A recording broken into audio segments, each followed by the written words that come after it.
Conférence of Congo.net news on real time. Okay, for Bernard Katompa is a seasoned business leader with a proven track record of making things happen. He is currently a businessman and civic leader committed to give his best contribution to the development of his country, the Democratic Republic of Congo, and the African continent in general. Prior to this, Bernard spent 5 years as Chief Executive Officer of Liberty Africa, a company he started from scratch on behalf of the Liberty Group to provide insurance and wealth products to the untapped African market and create value for all stockholders. During this period, he managed to successfully establish Liberty's presence in 16 African countries, creating a culture of saving and investment which has made a significant and positive difference in the lives of many Africans. He joined Liberty from BHP Billiton, where he had a successful professional career, having started as a senior internal auditor in 1992 in Johannesburg, South Africa, to end as one of the top senior executives of the world's largest resource company in 2007 in the position of Vice President and Chief Financial Officer of the Global Manganese Division. Bernard is multilingual and has led business in Africa, North America, Latin America, Australasia, and Europe, turning loss-making entities into profitable operations in mining and recently financial services. Bernard is a professional accountant with a number of academic qualifications that include a bachelor's degree in computer sciences, bachelor degrees in accounting and auditing, honors bachelor's degree in accounting and finance management, master's degree in finance management, and AMP certificate from the famous Harvard Business School in the United States of America. Bernard.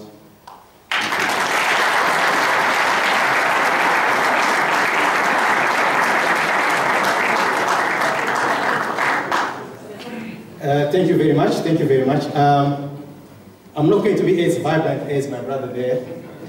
I will try to do my best to stick to the time. I have a message to give. I have a message to deliver. I will deliver it in English, sometimes in French, depending on the emotion of the time. But before I can do that, I have to apologize sincerely for the late start of the event. And that was due to technical problems. The hotel and the conference center were trying to get both projectors to work so that you could see the slide for both screens. So I have to apologize. It was independent of our program and plans. Thank you very much. Je suis ici pas comme Bernard Katompa. Je suis ici comme un Congolais. Un Congolais qui, regardant ce qui se passe au Congo, se pose la question de savoir si nous avons encore notre identité. Et cette identité-là, nous l'avons deux fois vendue. Nous l'avons vendue par peur, nous l'avons vendue par manque de détermination et nous l'avons vendue par égoïsme. Alors, j'ai préparé quelques slides pour vous et considérant que l'audience est anglophone, et francophone, vous permettrez que les slides soient en anglais, mais je vais des fois les commenter en français pour vous. J'ai tant à remercier. I'm going to thank my brothers there, the members of the Pan-African Parliament who have accepted to join us, although they are there and they have been introduced. We have in the room Al Jazeera, represented by Patricia van Yedden, who is there. And there is SABC. Victor should be somewhere there.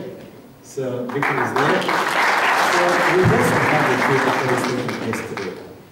And I have to thank you all for your commitment. And for me, it is the starting of sacrifice, because taking time out of your busy schedule to be here this Saturday afternoon and even now, it is part of a sacrifice. And the sacrifice is needed in our country to bring a positive change.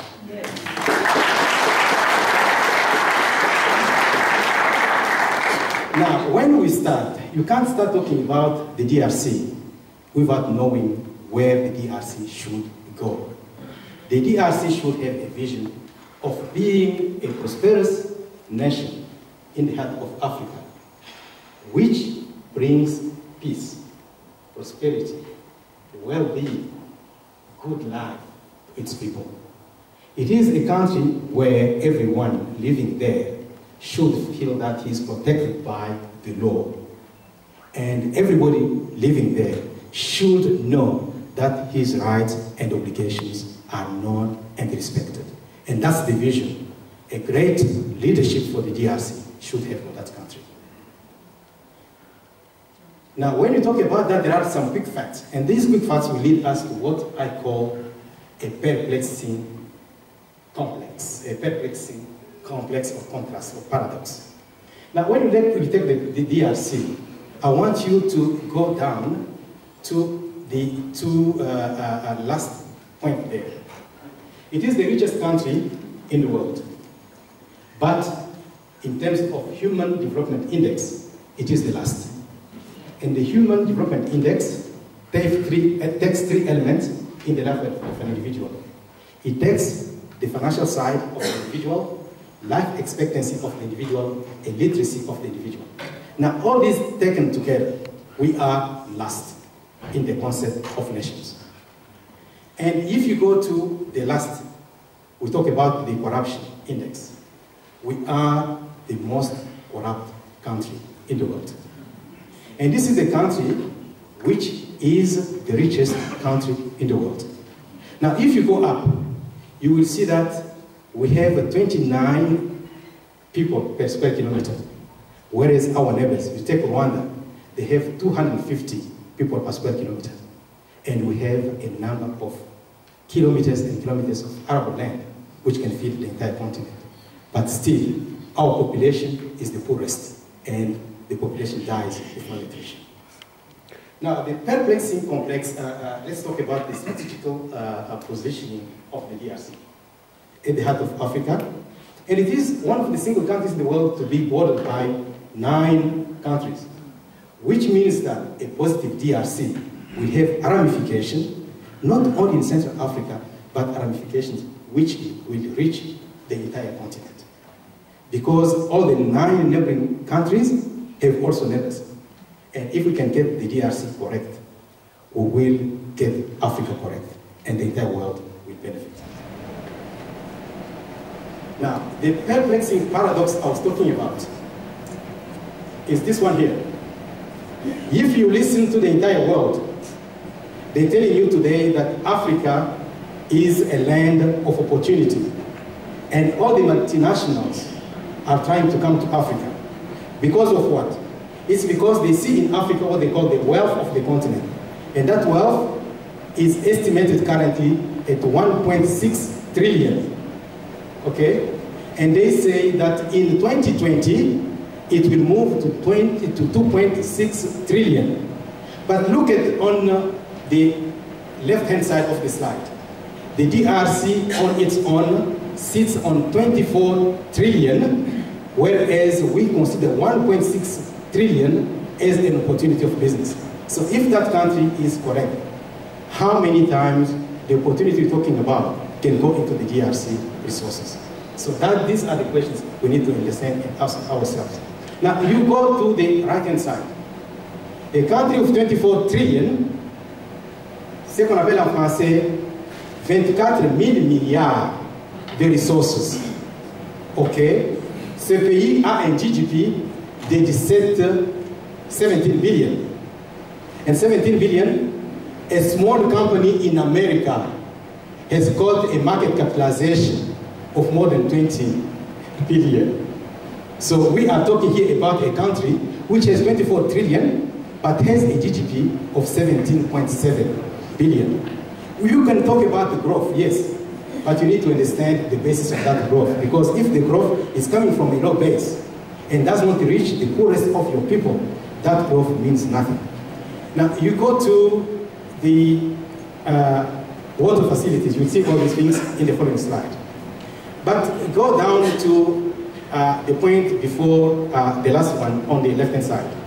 We have 80 million hectares of arable land, but still we have only 10 million being used, and we have 69 of our population undernutrition, being undernutrition. We have to ask ourselves why. 70% of the DRC population live before the poverty line. 70%. And we are all here, we sit, and sometimes we complain. And as my brother said there, we must stop complaining. It is time for us to think about what we can do as a collective to bring about the change.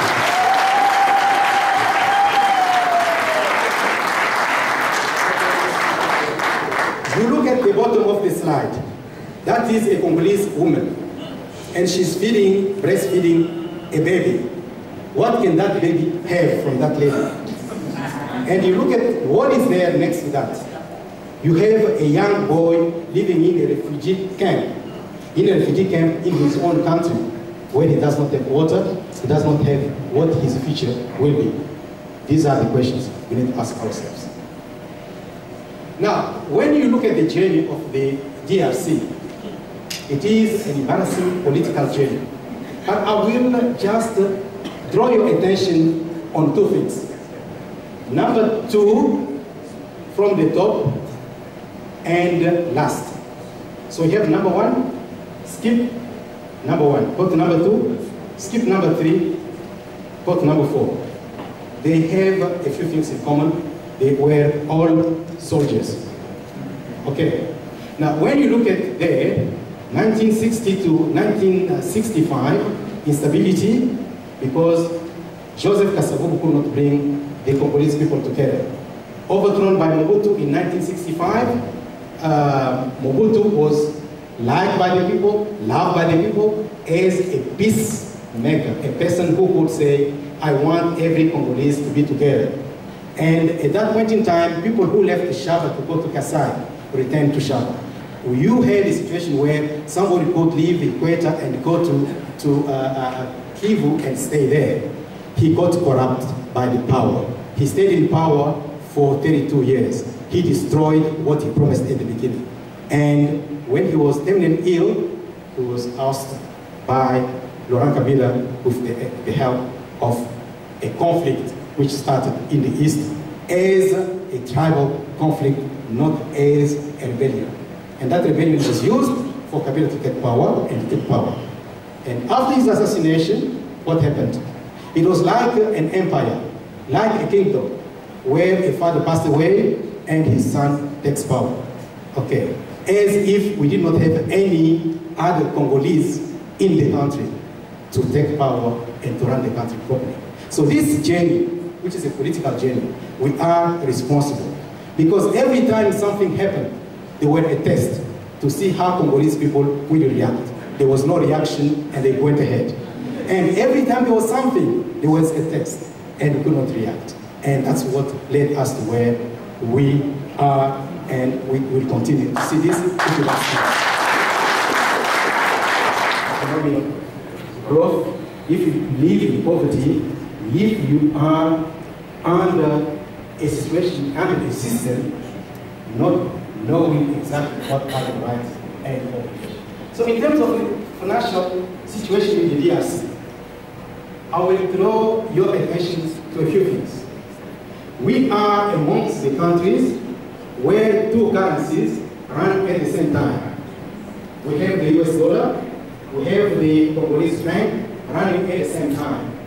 And when you talk about economy, and you talk about the Haitian law, where they tell you two currencies cannot run at the same time, one will chase another one from the market. In the DRC, it has not happened. It's because the DRC is below all economic principles, and we need to do something about it.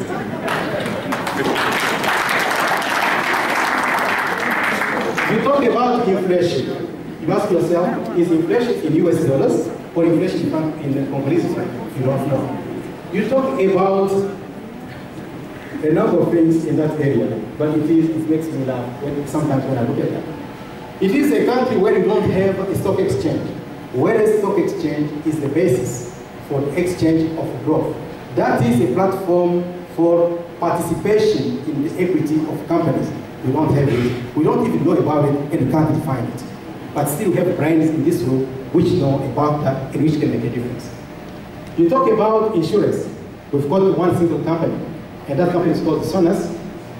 The company, when it comes to paying people for accident, they take bags and bags of money, stand or sit on the streets to show people that they are indemnifying people. That's not insurance. That is propaganda, and that does not bring what we call a platform to channel the wealth of the company in a body which can invest it and create value. So our financial system is weak. People can say what they want, it is weak, and we need to think about reforms of that system.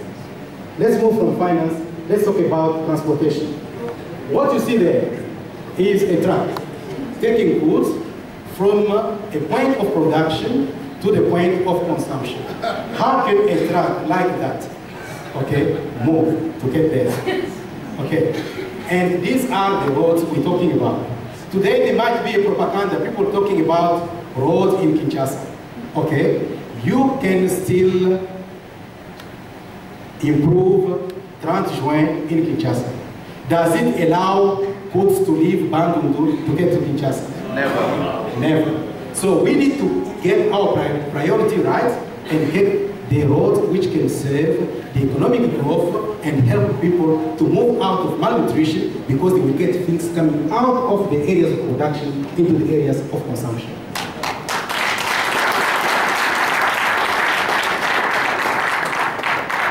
Let's talk about something quite embarrassing. Nous sommes tous en Afrique du Sud. Dans notre pays, nous n'avons que 2700 km de routes asphaltées. And that is, si vous comparez ça, living in Cape Town, getting to Joburg, and getting to Durban, and that's what we have as paved roads in the DRC. So the length of one highway added to another one represent what we have as paved road in the country. And we talk about a country which has a leadership. We have to ask ourselves the question of knowing if that leadership works. Let's move from transportation and get to the mining sector. This is very interesting. This is where the growth of the country is coming from. But that growth does not get to the bottom line. Because of what?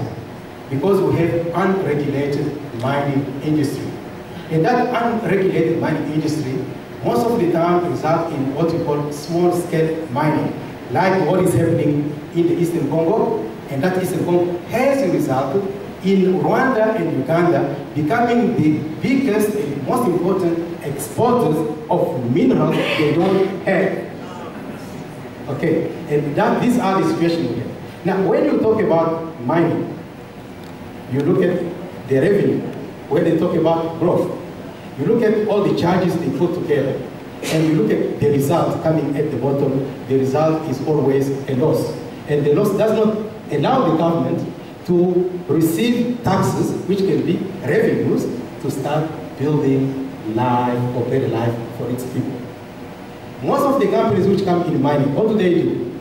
They will have structures through which they will borrow money from themselves, bring that money in the country, put interest as charges to affect the bottom line and to present you the result with losses. They come with what we call accelerated depreciation, something which can be depreciated in 10 or 20 years. They will get it depreciated in 5 years. And in 5 years, you put your depreciation, it will also become a financial charge to your income statement, and you won't have the bottom line. And the mining sector has not helped us so far, because it has not bring a positive change to the lives of Congolese people. Let's move from mining and let's see agriculture.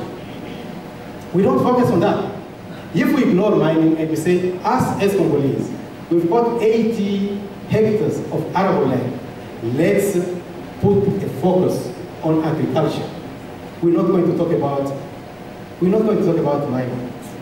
Focusing on this, we can feed the entire continent. focusing on what we have, we will win the war, which is the war of food, and which is the war which will come in the next decade. So when you look at this and you see the way we are developing our agriculture, you will laugh at ourselves. I was in Kinshasa a few weeks ago. They received some tractors which were supposed to be used to develop agriculture. I saw them in Masina with a trailer of people in as transport of human beings, not on the farms or on agricultural land to work. And we can stop, please, it is serious. So we can say we have received 300,000 tractors. Where are they? Some others are behind the houses, in the backyard, and some others are used as transportation. We need to think about that. Education. At the top, it is a university. Okay? Now, I've got a professor here from the University of Boston. This is one of the universities in the DRC. The top part. And the bottom is a primary school. Now, we have a plethora of people coming out of these universities who have education which is not needed, and if there is any, that education is at a lower level. So we need to think about how we can tailor the education system to the needs of our economy and to the needs of our society. We cannot today generate 5 million accountants to work where, because we don't have companies. And most of them will end up leaving the country to become street cleaners somewhere because they are in search of better pastures. So that is something which should interrogate all of us here. Let's move from education and talk about health. That's water. That country has got enough water to supply the entire continent. We don't have water. So you look at that, more than 50 million people in the DRC don't have access to water facilities. Now, the situation you see is not just a picture. That's the reality of people going to the rivers to get water. And in the 21st century, which the president called the century of Africa and the century of Africans, where we need to think about accountability, we still have people living like that. And these are the things which happened in the world thousands and thousands of years ago. We have 26% of the population living within 5 kilometers of a medical center. Only 26. The 74 live far from that, from a medical center. Now, with the road I showed you, if you get sick, how are you going to get to the hospital? You will die before you get there. Now, I've got plenty of doctors in the room here. Look at the point before last. We've got one physician, one medical doctor for 10,000 people. One medical doctor for 10,000 people, and we have 8 beds for 10,000 people. Assume that only 10% get sick. 10% of that 10,000. How many people are you talking about? You're talking about 1,000. You've got 8 beds. What are they going to be? And that's the reason why we have dramatically high death rate, which could, if we focus on the right thing, could be prevented. Let's move from this and talk about another one, which is very interesting. You've got the conflict in the DRC. Now you've got the president of the DRC sitting with the president of Rwanda, as if there was no conflict. Okay, now let's talk about the history of the conflict itself. The conflict started as a group of, or as Rwandan army to have a change of power, and President Laurent Desire Kabila took power. Now the conflict is used as a platform for illegal exploitation of Congolese minerals, which find their way out of the country, unaccounted for, to go somewhere we don't know. And as Ani said, M23, according to reports, which is assumed to be backed by Rwanda, has most of the time threatened to take the northern part of the Kivu. Now, when you look at that, these are some of the statistics. 5.4 million people dead since 1998, and more than 2.6 million internally displaced. The number of rapes, and what we have failed to do as a country is to take into account those who have committed those crimes. I'll move from this to go to human rights and what is happening in the DRC. Most of you guys know about the arrest of human rights activists, the killing of human rights activists, and a few examples can be given on the slide you see there. The case of Floribert Chebeya, the recent case of Muhindo Zanki Butondo, who was arrested because he was talking about the right of people. And you can go down to see the case of Fernando Coutinho, who is in prison, who was a pastor and is still a pastor in the DRC, and the case of Mr. Eugene Jomi Dongala, who is also in prison. So by looking at this, you ask yourself, are human rights in the DRC respected? Let's move from that, because I think this is touching and it is emotional touching. You look at the Congolese, we are all here in this room, highly qualified business executives and other technocrats of Congolese descent have left the country and are working in different countries in the world. Educated Congolese people have ended up becoming car guards, becoming hospital cleaners, becoming security personnel or sentry personnel. These are the things which, when I look at all of us, we cannot do them in our country because we pride ourselves. We refuse to do them there, but we go out and do them elsewhere. Why?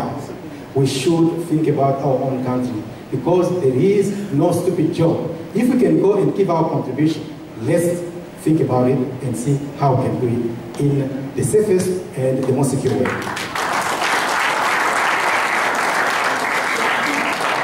So we need to push the government of the country to get the Congolese in the diaspora to think about how to go back and to create an environment which can help them bring the best contribution to the reconstruction and development of Congo. What is happening with politicians? And this is not only in the DRC. Politicians, most of the time, use 4 factors to stay in power. The first 2 are factors which come from the internal values of an individual. And the other 2 come from the environment of an individual. I'm going to be quick. The first factor coming from the internal values of the individual is fear. Congolese people have fear of the unknown. They have fear of the future. Ask yourself questions. In most of the Congolese languages, how do you define future? We don't have it. We have tomorrow, and it ends there. So we need to think about the future.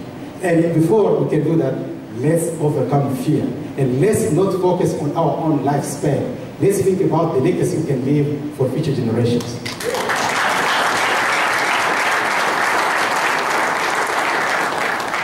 The second element coming from inside is egoism and tribalism.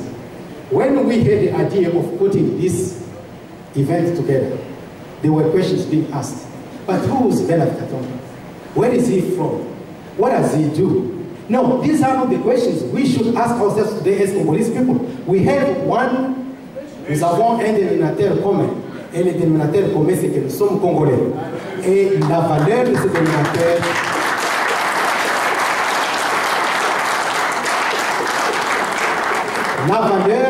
dénominateur, c'est l'amour de notre pays. Nous sommes Congolais. Nous ne devons pas utiliser le tribalisme, l'égoïsme pour nous diviser et ne pas avoir une voix commune qui peut apporter des changements.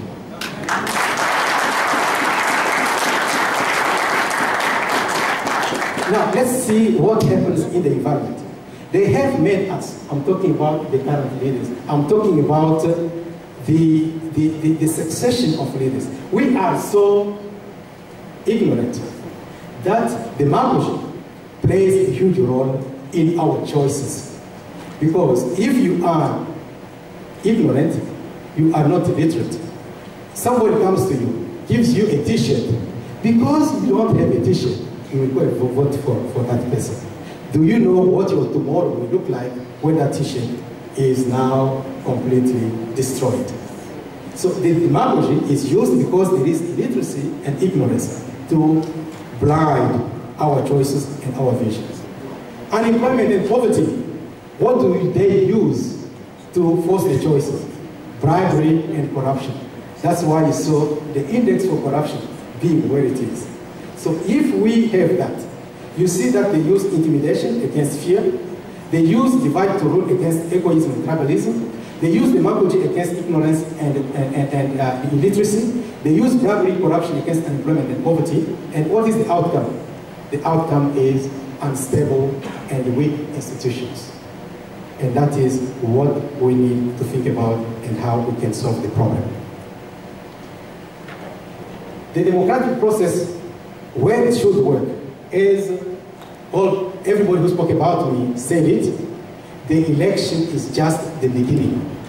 Election on its own is not democracy, it's the beginning of democracy. So democracy should be the power flowing from people to the leaders who should be held accountable by those who elect them. But we have a problem. We have another definition of a leader. A leader must be fair. In the tradition to say a leader is always right. But no, in a democratic society, the power flows from the people to the leaders. And the leaders must be accountable to the people who choose them and who can also ask them to leave. Now, there is a paradox here. That is responsibility of the people. You call the ability to choose their own, that's the authority coming from the people. And you go down, the government must be held accountable. We are not holding our government accountable. Why? Responsibility is not properly obtained from the Congolese people. Authority is received tacitly from neighboring countries. In the end, there is no accountability. And no one will respond to the Congolese people. We are here, we are Congolese, we need to think about it. We have an ineffective leadership. What is the reason why we talk about ineffective leadership?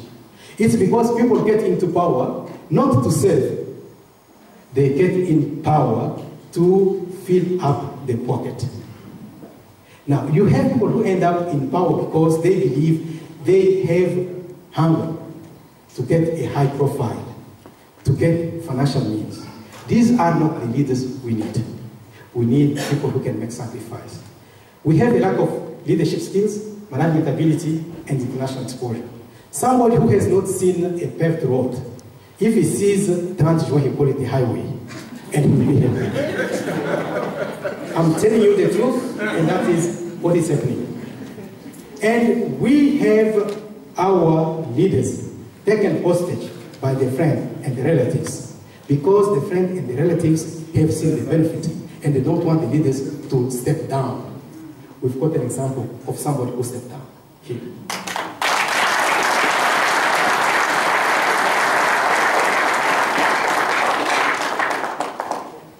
And if you are in that position, there is no way you can ask your people to make sacrifice to build the country, because they see you. They see the number of houses you buy while in office, whereas when you got in office, you did not even have a bicycle.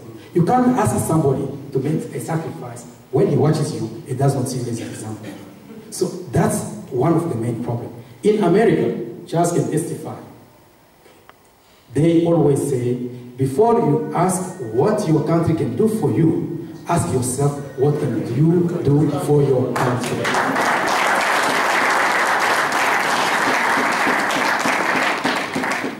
We have a systemic corruption, poor governance, and efficient public sector, which have compromised our economic development. Why it has not changed so far? We have social, how do you call it, société civile, okay? We have opposition parties. Why has the situation not changed so far? Look at this point here. The majority of opposition leaders are guided also by self-interest, thus unable to have a common voice and to mobilize. They will say, I am from UDPS, I can't go there, I am from, we've got a plethora of political parties, 500 or 400 something. So at that point in time, because they see the self-interest, they cannot have a common voice to force a positive change. And while you're preaching democracy, you look at that and ask yourself, are they applying democracy in their own organizations? And you will see that the answer might be no. Because they also say, I'm there and I will stay. But that's not what democracy should be. You preach democracy for the country, apply democracy in your political organization.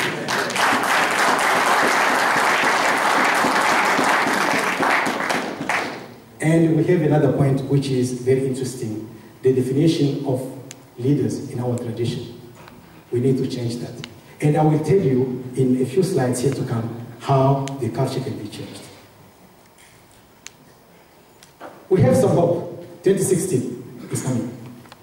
And today we can say, no, it won't come. No, it's there. But we have a problem. The problem is at the bottom. We have some sort of solution. The solution is at the top. People believe in democratic change.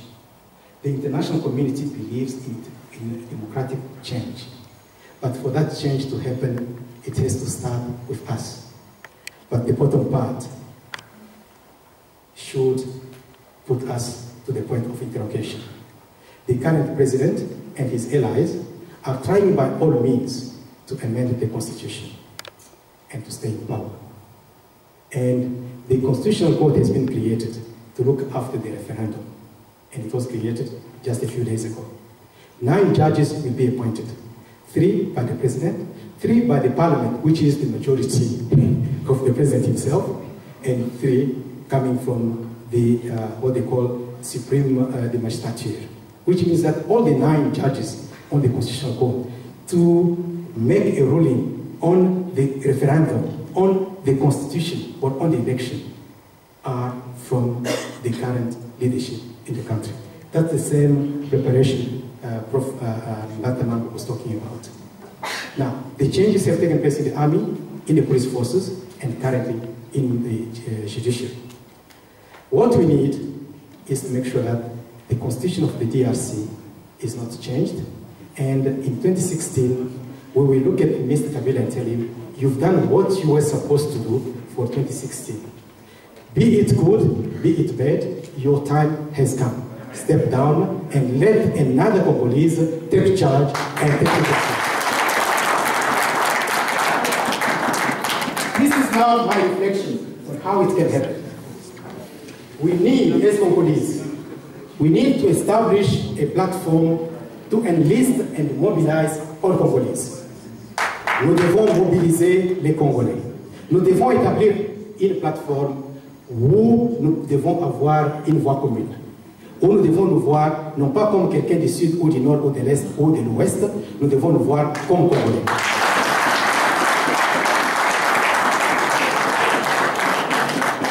Nous devons avoir une vision, comme celle que j'ai présentée, la vision des changements.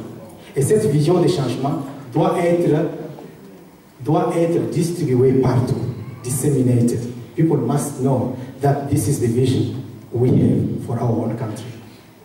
We need to strengthen the constituencies, because without that, you are nowhere. You can have all the financial means, you can have the international support, but if you don't have constituencies, you are nowhere. We need to start mobilizing for that. We need to galvanize international support, both political and financial. We need to develop and implement a comprehensive campaign when it comes to talking about elections. And we need to make sure on time that the logistics are there and that people are in every voting station to observe. And we need to make sure that the intervention does not come a week before the election because it won't help. And we must not wait for 2016, we must start now.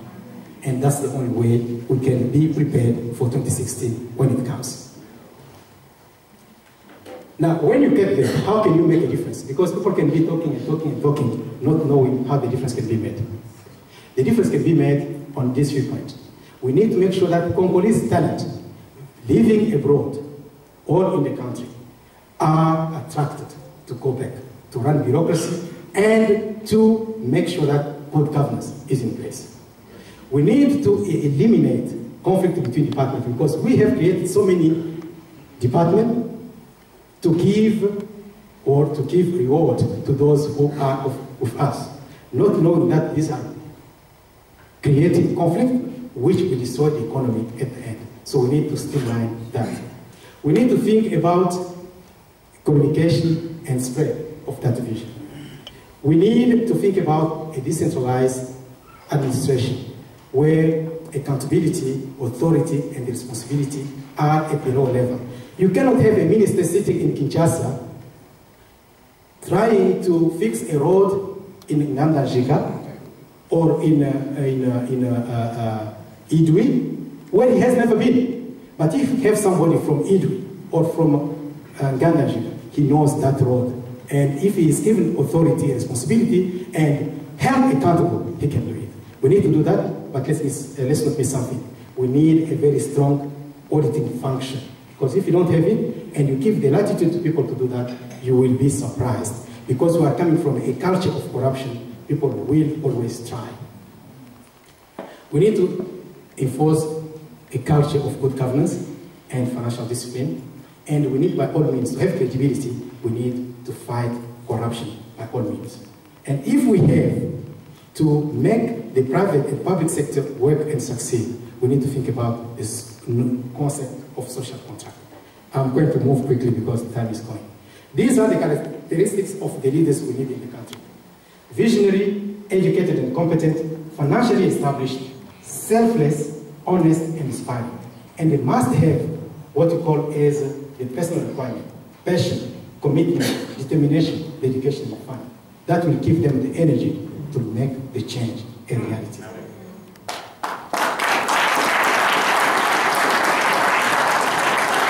And with that, there is an appeal to all of you guys. Business executives, doctors, engineers, professors, any kind of profession, we are needed to get involved, and we should be involved. Are you involved? If not, we should think about it. We should get involved.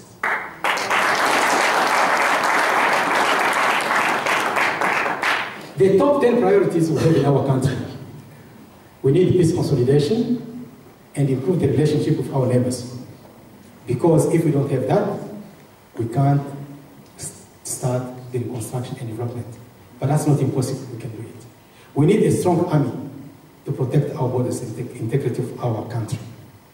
We need, as I mentioned it, to fight corruption. We need to think our agriculture, because that will help us fight malnutrition and also allow farmers from our country to get their things to the point they can sell and make money and be encouraged to continue farming. We need to make sure that the roads are in good conditions so that things can move.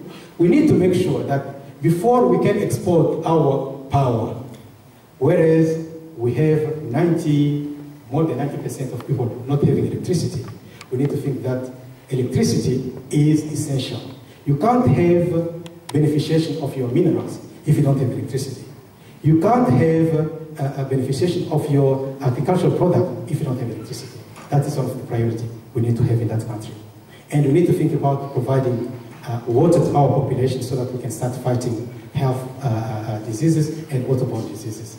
And we need to align, as I said, talking about education, align our education system to the needs of our people. And we need to go back to what happened in the past. We need more professional people today. We don't need more university people today, university graduates today. We need more professional people today in our country, because these are the people who will build the middle class and who can take that country forward. And we need to create a friendly business environment to attract investors in our country. And we need to implement an independent judiciary system so that justice can be done for everybody. Now, moving from this, quickly, when you talk about culture, and sometimes people say, but this is my culture, I can't change. A culture has got values and anti-values. And a culture comes from what you say, your conversations, which translate in your actions. Your actions translate in your behaviors, and your behaviors become your culture. And that can be changed through education. I'm going to give you a small example. If you are in a culture where they tell you, le remède contre la bagarre, c'est la fuite. Toute la fois qu'il y aura la bagarre, tu vas fuir. Et ça parle de la culture et de ce que les gens disent. Mais si tu es d'une culture qui te dit, quand on t'a giflé, gifle aussi. Quelqu'un pour te gifler va réfléchir 3 fois. Donc, les conversations vont dicter les actions vont dicter les habitudes c'est la culture. Nous devons choisir ce qui est bien dans la culture. Let's choose the values and not the anti-values for our cultures. Honesty, integrity, transparency, respect, and kindness are the values we need to have a code of good conduct and ethical behavior in that country. Now, when you talk about corruption, how does it happen? Corruption, most of the time, people can see it as something which comes from the sky. It does not come from sky. It does not come from hell. It comes from the environment. It starts with a pressure. That pressure can be financial. It can be a pressure of profile. It can be any kind of pressure. And because you are in a society where there are opportunities, you will get the temptation. And the temptation will lead you to rationalization. And the rationalization will lead you to saying, I'm not stealing, but I can take it. And that is the anatomy of corruption. Now, how can you attack that anatomy of corruption? Look at on the right-hand side. Improved social life will take out the pressure. Effectiveness of controls will eliminate opportunities. Education will reduce temptation. Rule of law will avoid rationalization. And then we have punishment, which will eliminate corruption.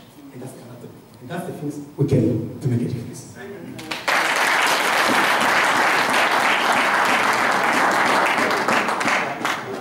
Okay, quickly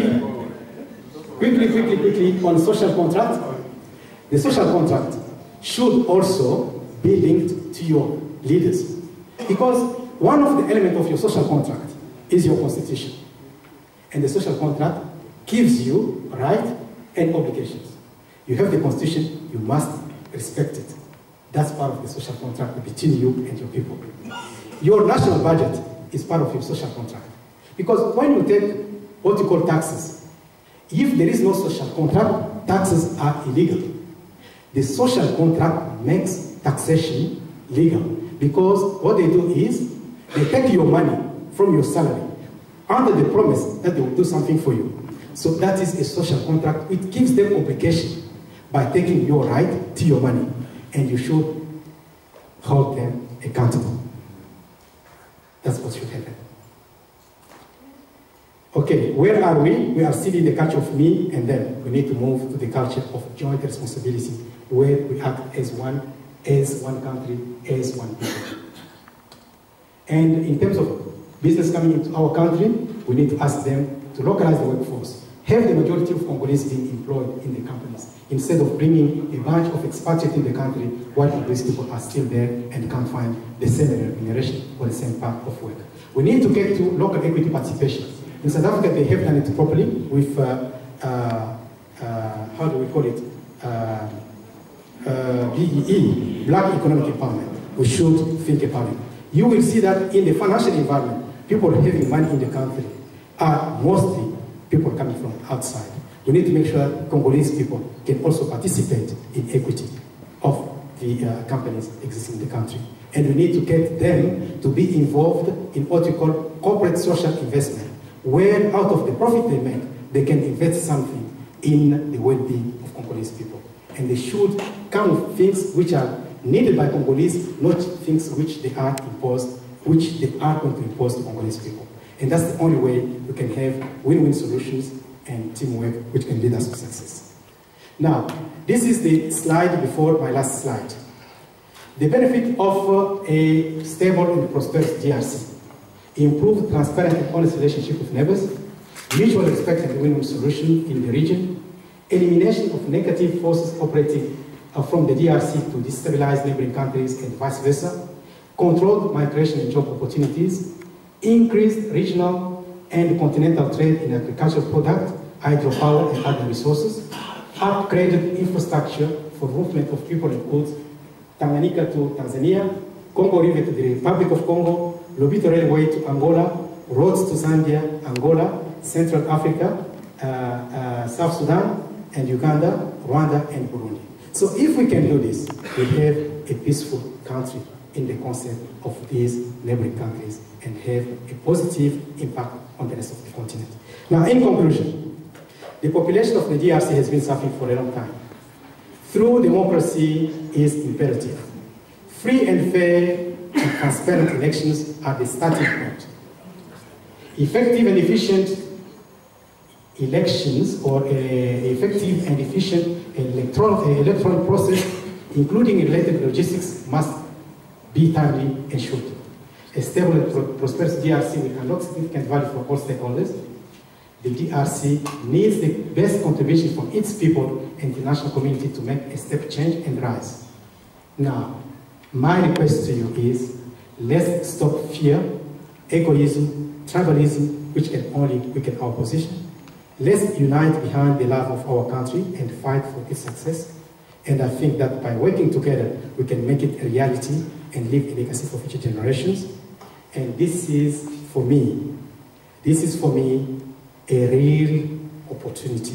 It is really an era of openness of the DRC to the rest of the world, and it is an era of opportunity. Now, je parle en français en vous disant ceci. Quand vous avez été tous nés, vous êtes venus au monde en train de pleurer.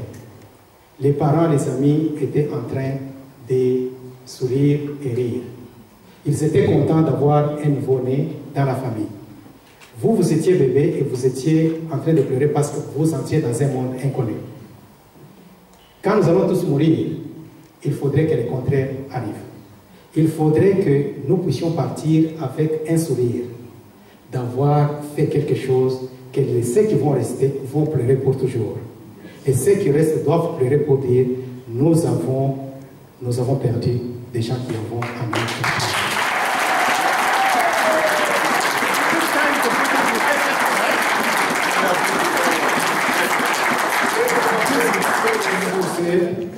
Je vous remercie de votre présence. Je ne suis que votre humble confrère. Je ne le fais pas pour moi-même, je le fais pour nous tous et je le fais pour nos enfants, nos grands-enfants et toutes les générations à venir. Je vous remercie.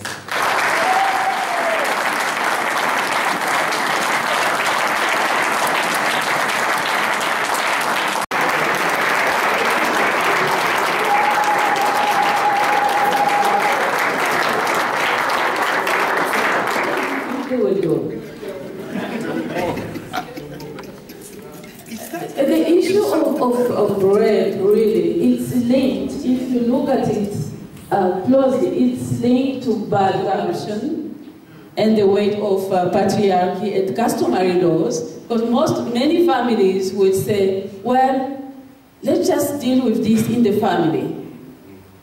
You know, let's deal with this amicably. There is nothing amicable being raped. There is nothing.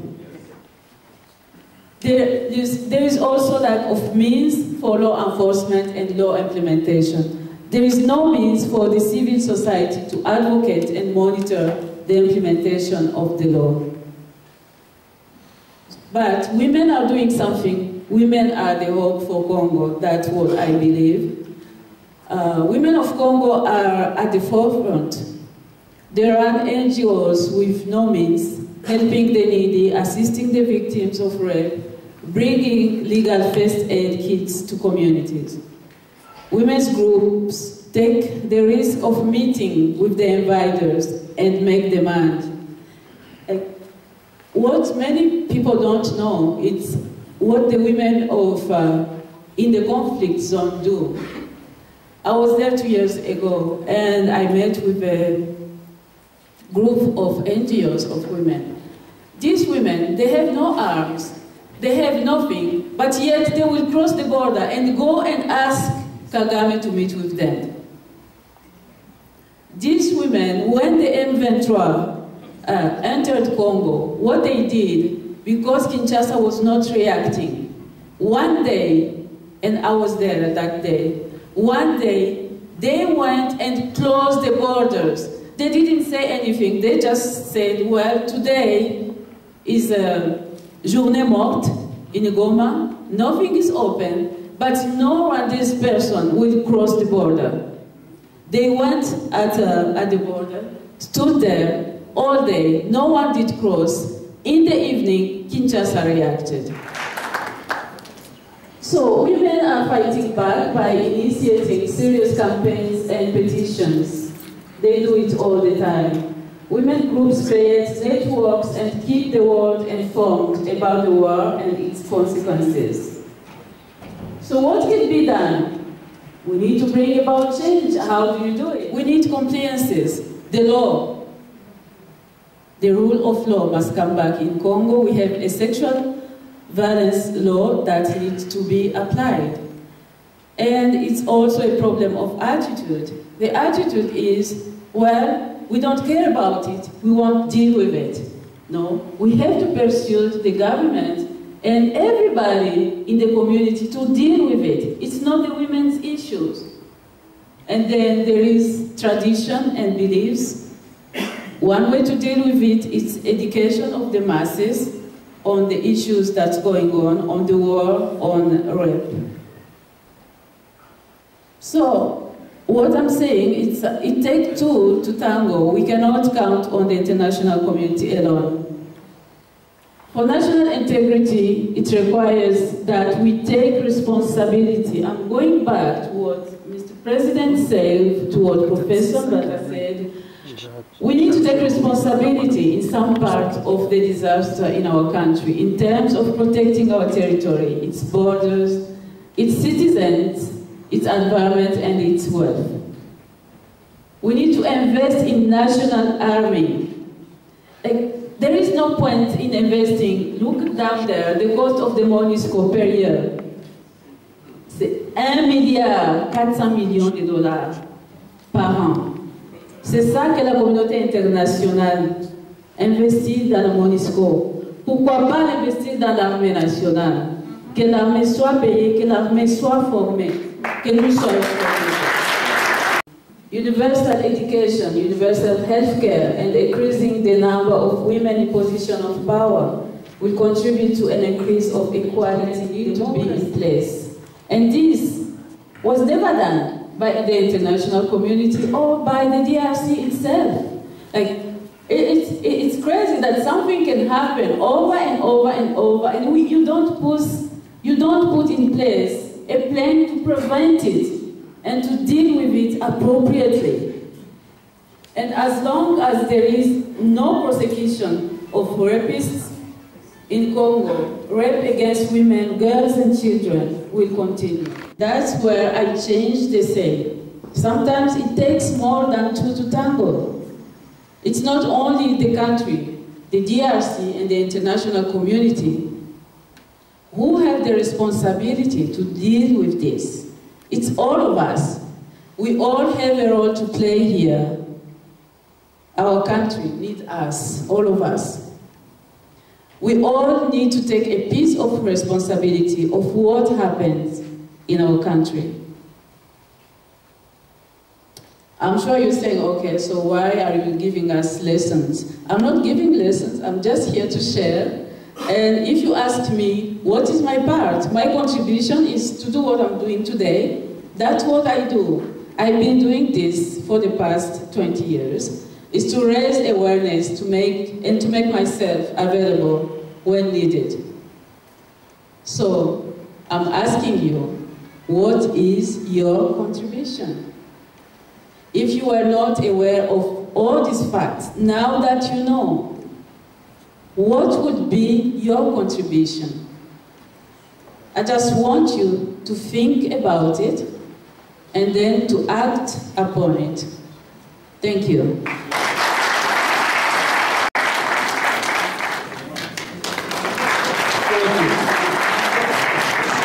Actually, that's not quite right. I wanted to expedite the process because in the program it's allocated. I've got 45 minutes to talk. I don't need to talk 45 minutes. I want to commend my brother, our friend, Bernard Katompa, for taking the initiative to organize this event. He's got some things that he needs to say, and I'm interested in hearing him, and not myself. And as I understand, today's program is supposed to end somewhere around 6:30.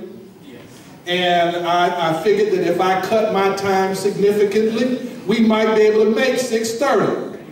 Now, I think I deserve a rousing, not just his presentation this afternoon, but for a lifetime of leadership. As he mentioned, he and I have known each other for quite a few years. And he's one of the outstanding leaders of his generation. And the very visionary, insightful message that he put forward this afternoon, as well as the passion that he brings to this. Still, after all these years, there might be a little more snow on the rooftop, but there's still fire in the furnace.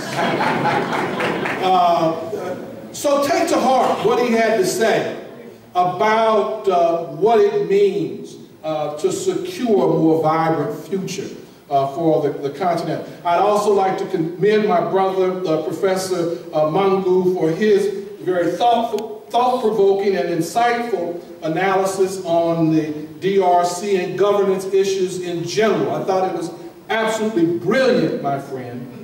And I hope you were taking notes, because the theoretical and practical framework that he outlined are going to be essential if you're going to move an agenda forward. Now, I would make one caveat. I do disagree with him on the ICC. And I'm not going to take time to talk about it now, because I want to get on with the agenda. If we have time and somebody asks the question, I'll elaborate. But other than that, I thought it was absolutely brilliant. And finally, I'd like to thank my sister, Annie Kashimura, for her presentation on women, gender, and sexual violence. We can get in these forums, and we get into the theory and the politics, but so often we lose that human dimension.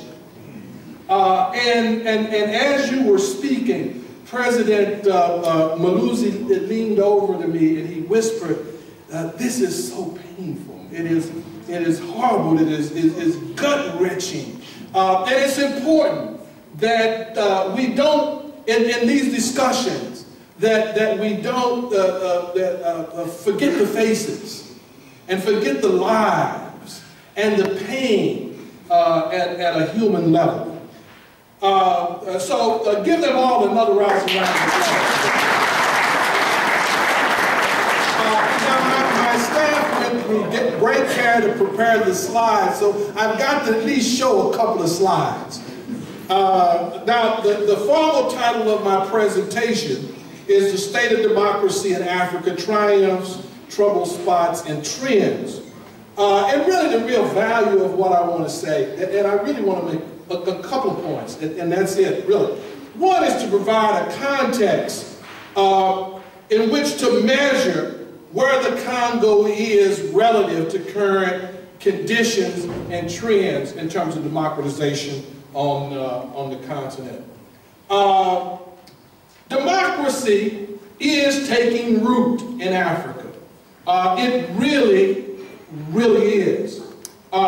The 50-plus countries on the continent, 16 of them are, Professor, recognizable democracies. Now, the bad news is that there are only 16 out of 54. That's the bad news. That's about a third. The good news is, in those 16 countries, you have congregated most of the population of the continent, about 650 million people. So what that means is that for the vast majority of Africans, they wake up every day in a country where they have an opportunity to hold leadership accountable for improving the quality of their lives. And that democracy is manifested in innumerable ways. The Pan-African Parliament, we've got two parliamentarians from Malawi who are also members of the Pan-African Parliament. It's a reflection that there's an institutionalization of democracy taking place on the continent. We see it with the AAU,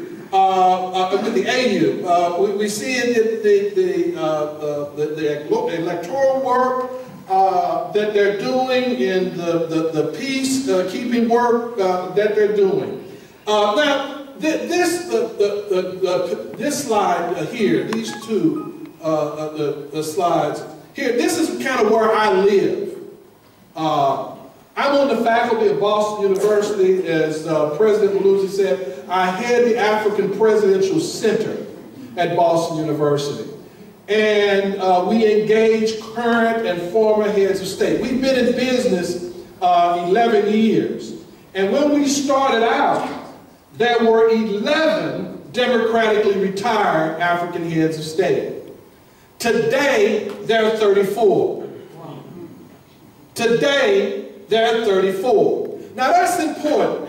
The good professor reminded us that democracy, that voting is not where democracy ends, but the voting is where democracy starts. A corollary to that is that democracy is vibrant not just in the way that people get elected, but in the way people leave. The fact that you now have 34 democratically retired African heads of state says something profound about where democracy is headed. And just a little bit of commentary, I quite frankly think that I think it's shameful that Mo Ibrahim contends he can't find folks to give a leadership prize to when the trend is spiking dramatically in the right direction. Now, the context, you see, in which this discussion is taking place is that democracy is taking root on the continent. And the big question for you all is, how do you get the DRC on the road to democracy? Now, as I said, I think the professor did an absolutely outstanding job of offering a theoretical and institutional framework for how that happens. Now, I want to make 3 quick points of how you get from where you are to where you suggest you want to be by virtue of the fact that you're in this room this afternoon. The first thing is, and it's a really kind of summarization of points that everybody has made along the way. That if you want to get the country on the road to democracy, you have to own, you have to own the challenge for change. And by that I mean you got to set the agenda, not the African Union, not Transparency International, not the European Union, not the United States, not even the African Union. You have to own the challenge for change. There are some very practical ways that you can exhibit and demonstrate that ownership. A moment ago, I made the point that, you know you've got democracy, not just by virtue of how folks get elected, but how they leave office. The Democratic Republic of Congo has the election coming up pretty soon. And the guy in office now, by virtue of the current constitution. The second thing is, I like doing this. Stirring up a little mess every once in a while. The second thing, the professor, and he was right on point when he talked about the importance of having an independent election commission. And I would add to that an independent process for monitoring the upcoming election. Well, you know, when you have to start organizing for that, not in 2015, not in 2016, you start organizing around that now. Now. And for those of you who are here in South Africa, you all need to organize, and you all need to go out. The Pan-African Parliament meets right down the street. They meet right down the street at Gallagher Estates, am I right? They meet right down the street. So if you want to get on the agenda, the importance of an independent process to monitor the election, that's one place to start. Now that's not where it stops, but that's one place to start. Thirdly, if you're going to get this thing going and along the lines it needs to go, is that you really have got to, at the end of the day, part of this is process and it's politics and that sort of thing. But at the end of the day, you know, people have to have something or somebody for whom to vote.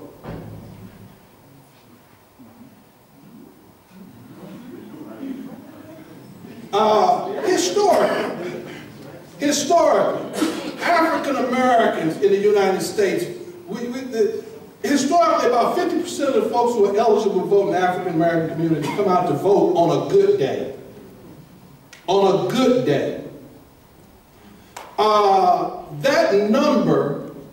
That number reached better than 80% in 2008 and in 2012. Now, why do you think that is the case? Because they had an alternative that inspired them. So if democracy is going to work, I mean, you got to get the institutional stuff right. You got to do all that. But you got to have somebody to vote for at the end of the day. So you got to start having that conversation now. And you can't wait to have it in 2016, because in 2016, whoever's running is going to be running, right? I'm meddling, but, you know, he asked me to talk, and I'm telling you what I know. The second thing is that you got to be the future you want to see. And my sister kind of alluded to this, but I want to get a little more piercing, if I might. Yeah, as I've traveled around the world, my center tracks 16 countries on the continent. And I get to all 16 at some point over an 18-month period. I also travel extensively throughout Europe and throughout the United States. And almost everywhere I go, I meet people from the Democratic Republic of Congo. I can't, off the top of my head, I cannot think of any place I have been where I've not met people from the Democratic Republic of Congo. I live in Boston, which is 5 hours by car from Montreal. Montreal is one of the coldest places on the planet. Stand there!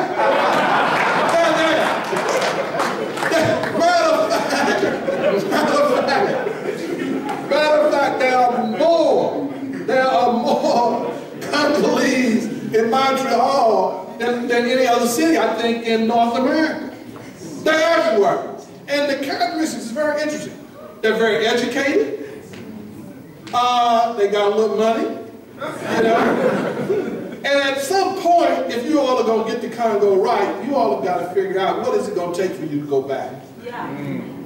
Because you got the talent, you got the capital, you got the courage, you're meeting in contexts like this, so you got to figure all that out.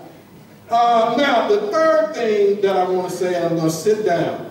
And did I hit 15 minutes? And that is, you got to stop complaining about the problem.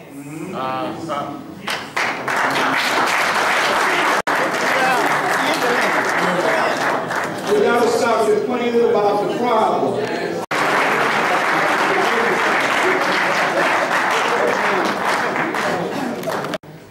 Master of Ceremonies, my colleagues on the high table, ladies and gentlemen, I don't think I have much to say, except to once again thank you for inviting me to come to this very, very important meeting, which talks about the future of the Democratic Republic of Congo. I did explain that I came here on behalf of African Forum. This is an organization which was formed some years ago, where we thought, as leaders, retired as we are, we can also make a contribution to what is happening on our continent. We therefore decided that we should have a forum. The reason being is that when you are a serving president, then you're controlled by all these diplomatic ethics and what have you and all that. But having left office as president, you see things which you may not have seen if you were president. I do travel a lot. I meet serving presidents. I'm always very open with them. There's no question of the comradeship you're talking about, because I have nothing to lose. After all, I'm retired. I do call a spade a spade. But the most important thing which I speak today is what was said, I think, by my leaders here, where they said, stop complaining. You Congolese should stop complaining. Yes. You must start participating in the reconstruction of your own country. It cannot be Bakari Mlozi coming from Malawi. We can only give you support in terms of, coming here to be with you. But what is important is your own participation.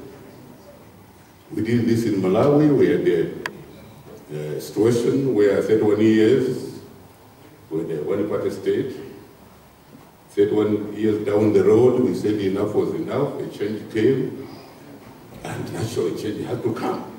What is important that leaders must lead change. They should not be waiting until people change them. This is something that I would like to convey to you. But most important thing, stop complaining. I would like to quote the words which my colleagues have said. This has been very useful, particularly for me, because as I said, I came here to listen, and I think I've listened. I will be conveying this to my colleagues, those who are members of the forum, so that they can appreciate the problems that the Congolese people are going through. Because they are problems. Let's accept it. We should not just pretend. We should not pretend. So I thank you for inviting me. As I said, this is a continuation of the role that I played during the time I was chairman of SADC. And I think it's a pleasure for me to participate again, once again, to understand, to appreciate what is going on in the country. Thank you very much indeed. I hope to see you again. Thank you.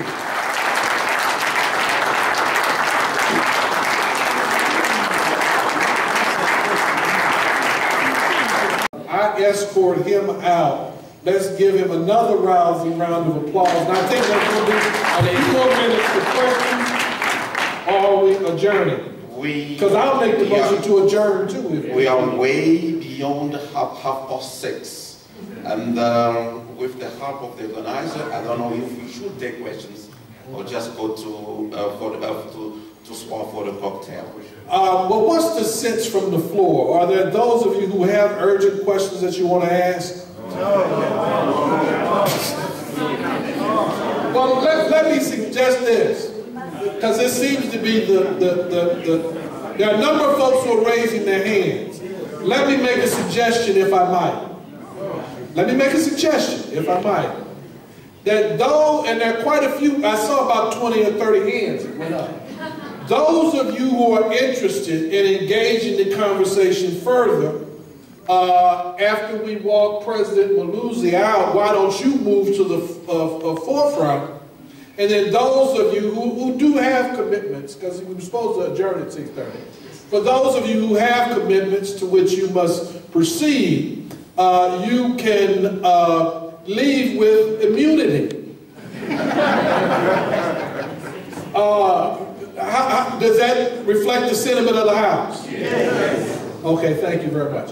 So then, let us all rise. Please all rise. Prepare to say goodbye to President Malusi. And those of you who are committed to staying, stay. I'm sure Bernard will stay and engage you with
je vais dire une rencontre.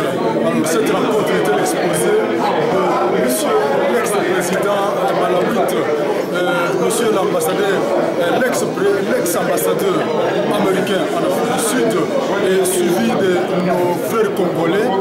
L'un, c'est une dame qui donne cours à l'Université de Toronto au Canada, et l'autre, c'est un chercheur vraiment à haut niveau, l'organisateur même de cette rencontre, Mr Bernard Katompa, notre bien réputé le professeur André Mbata Mambu, qui est aussi intervenant.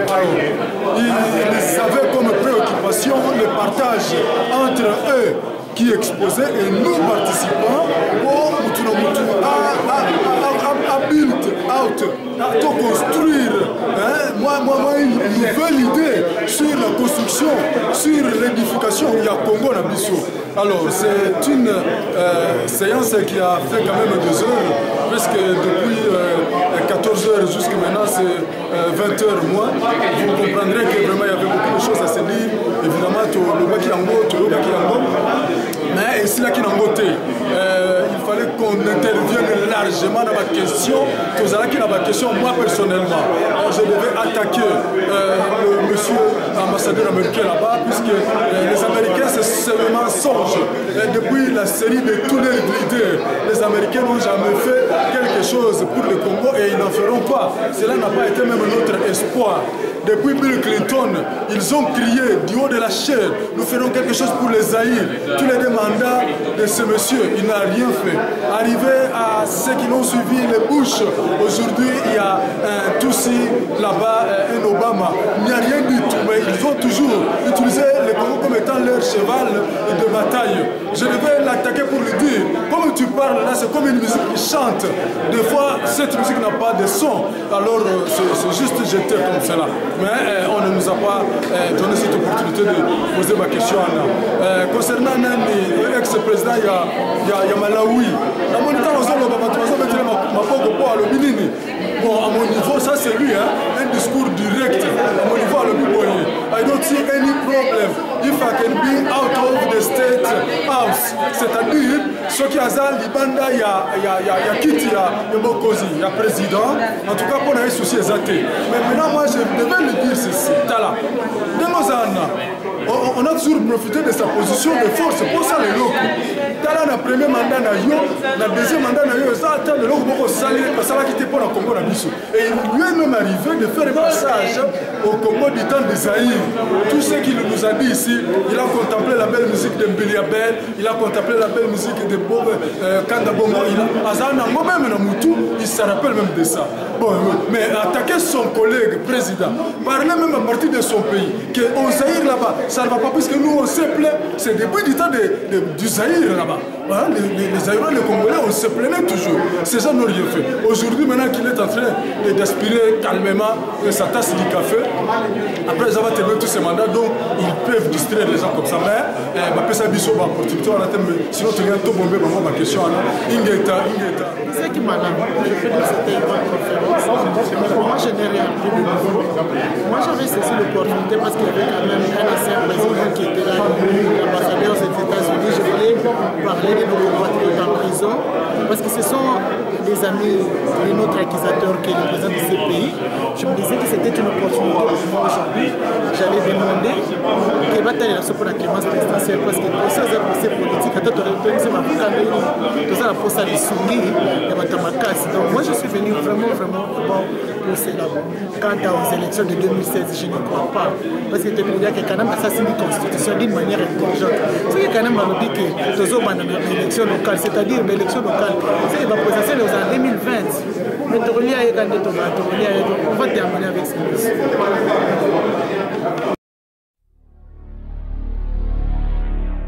Voice of Congo.net, news on real time.